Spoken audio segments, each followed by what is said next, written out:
Assalamualaikum warahmatullahi wabarakatuh. Jadi, saya akan menjelaskan tentang sejarah pemilu 1955 di Indonesia. Jadi, pemilu pada tahun 1955 ini merupakan pemilu pertama yang dilaksanakan atau yang dilakukan bangsa Indonesia ini. Pemilu ini dilaksanakan pada masa kabinet Burhanuddin Harahap. Dalam buku A History of Modern Indonesia since 1200 2008 karya Mick Rickles, berdasarkan UU nomor 7 tahun 1953, pemilu tersebut dilaksanakan dalam rangka memilih anggota-anggota parlemen atau DPR dan konstituante. Konstituante adalah lembaga yang memiliki tugas dan wewenang untuk melakukan perubahan terhadap konstitusi negara.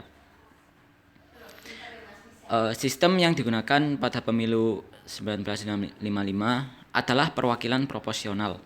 Artinya, setiap daerah pemilih akan mendapatkan jumlah kursi atas dasar jumlah penduduknya. Jadi, setiap daerah itu akan mendapatkan kayak calon-calon masing-masing pemimpinnya kayak gitu, calon-calon pemerintahannya sesuai dengan menyesuaikan dengan jumlah penduduknya kayak gitu.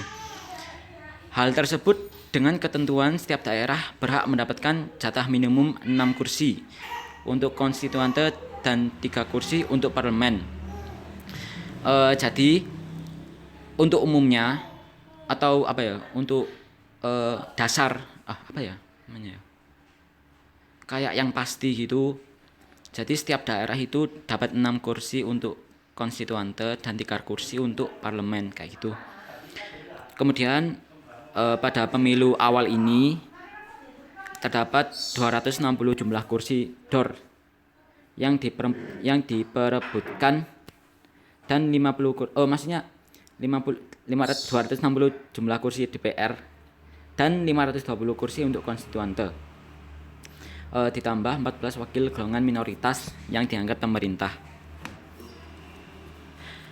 Berdasarkan sistem perwakilan proporsional, wilayah Indonesia dibagi dalam 16 daerah pemilihan. Namun dalam pelaksanaannya hanya 15 karena Irian Barat gagal melaksanakan pemilu karena daerah tersebut masih dikuasai oleh bangsa Belanda. Kemudian kemudian proses pemilu 1955. Pendaftaran dimulai sejak Mei 1954 dan selesai pada November 1954. Jadi sebelum tahun itu udah ada pendaftaran kayak gitu ya. Jumlah warga yang memenuhi syarat pemilu waktu itu yaitu sebanyak 43.104.464 jiwa. Dari data tersebut sebanyak 87,65% atau 37.875.209 jiwa yang menggunakan hak suaranya. Jadi ada sekitar 12,35% itu yang golput. Kemudian waktu itu TNI sama Polri masih dibolehkan untuk memberikan hak suaranya. Berbeda dengan pemilu saat ini.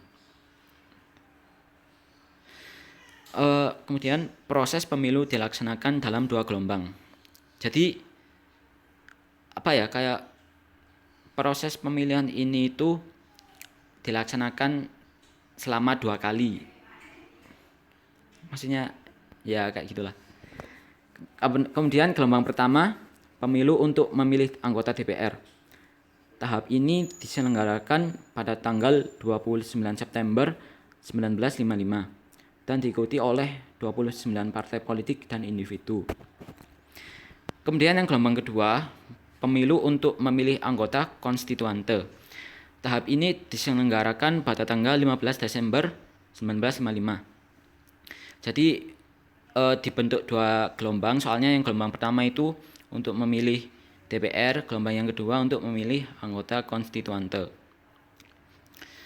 Kemudian, selain pemilihan DPR dan konstituante, juga diadakan pemilihan DPRD dengan 2 tahap, yakni Juni 1957 untuk Indonesia wilayah Barat dan Juli 1957 untuk Indonesia wilayah Timur.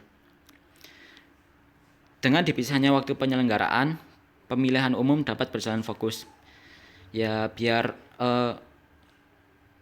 biar teliti gitu mungkin. Kemudian banyak pakar yang menilai bahwa pemilu 1955 kekuatan partai politik terukur lebih cermat dan parlemen yang dihasilkan lebih bermutu. Sekian presentasi dari saya.